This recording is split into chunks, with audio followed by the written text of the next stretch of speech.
Welcome back to Le Podcast de Philippe. We love to take these deep dives into really fascinating moments, and speeches are always a great way to kind of get a feel for the pulse of things. And you shared some really fascinating transcripts with us. Yeah, these are some really important speeches. So we've got Barack Obama's victory speech from 2008, and we've got Donald Trump's 2025 address to Congress, and we thought it'd be really interesting to kind of compare and contrast these speeches and really look at what they say about each president's vision for the country. And we're going to use some insights from NotebookLM to help us do this. Yeah, and if you're enjoying these deep dives, please help us reach 1,000 subscribers on YouTube today. Yeah, we really appreciate it. Okay, so let's jump right in. I think one of the things that struck me right away is just the context of these speeches is so different. Obama's speech is a victory speech. It's a moment of huge celebration. Mm-hmm. He's just won this historic election.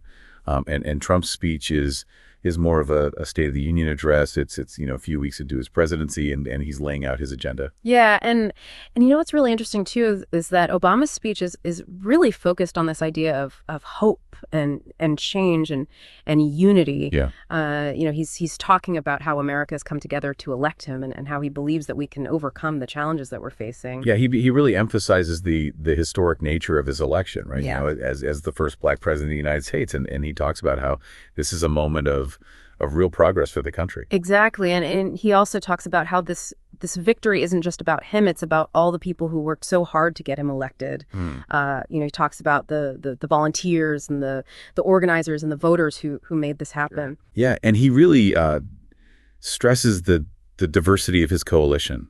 Right, he talks about how he was supported by people from all walks of life. Young and old, rich and poor, black and white. And that's something that he returns to again and again in the speech, this idea that America is a diverse country, but that we're all in this together. Yeah, and that's a really powerful message, I think, especially in the context of, the political divisions that we see today. Absolutely. And it's interesting to contrast that with Trump's speech, which is much more focused on his own accomplishments and on his agenda. Yeah, Trump's speech is very much a laundry list of things that he's done and things that he wants to do. Right. And he talks a lot about how he's going to make America great again and how he's going to put America first. Yeah, and he's very critical of the previous administration. He talks about how they failed to address the challenges that the country is facing. Right, and he really frames his presidency as a break from the past. Yeah, and that's a really interesting contrast with Obama, who very much saw himself as part of a continuum of progress. And I think one of the things that's really striking about Trump's speech is just how divisive it is.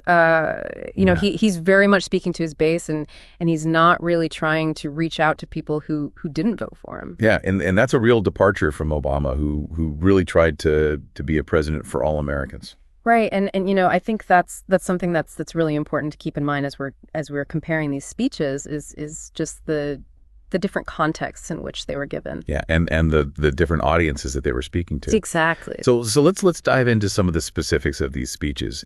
One of the things that Obama talks about a lot in his speech is the need for hope and for change.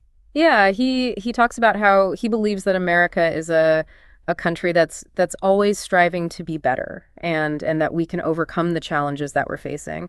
Yeah, and he uses this phrase, "Yes, we can," which became really iconic. Right, and that phrase really captures this sense of optimism and this belief that we can achieve great things if we work together. And Obama also talks about the importance of unity, and he quotes Abraham Lincoln in his speech. Yeah, he quotes Lincoln's first inaugural address, where Lincoln talks about the mystic chords of memory that unite us as Americans. And Obama uses that quote to argue that even though we may have our differences, we're all Americans, and we need to come together to solve the problems that we're facing. Right, and that's a really powerful message, I think, especially in the context of the Civil War, which was a time of great division in American history. Yeah, and it's a message that I think is still relevant today. Absolutely.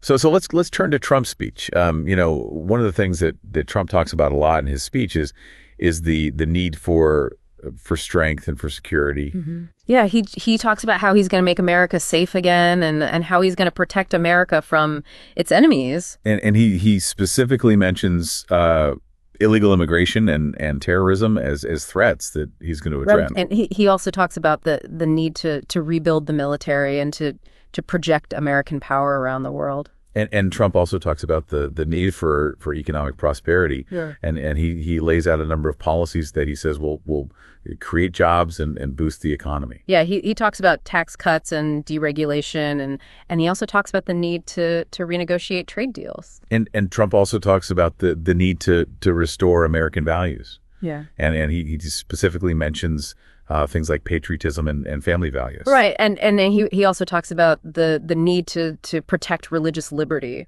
So as we can see, these are two very different speeches with very different messages. Absolutely. But I think they both reflect the anxieties and the aspirations of the American people at the time that they were given. Yeah, I think that's right, and I think it's really interesting to look at these speeches in the context of American history and to see how they fit into the larger narrative of the American experiment.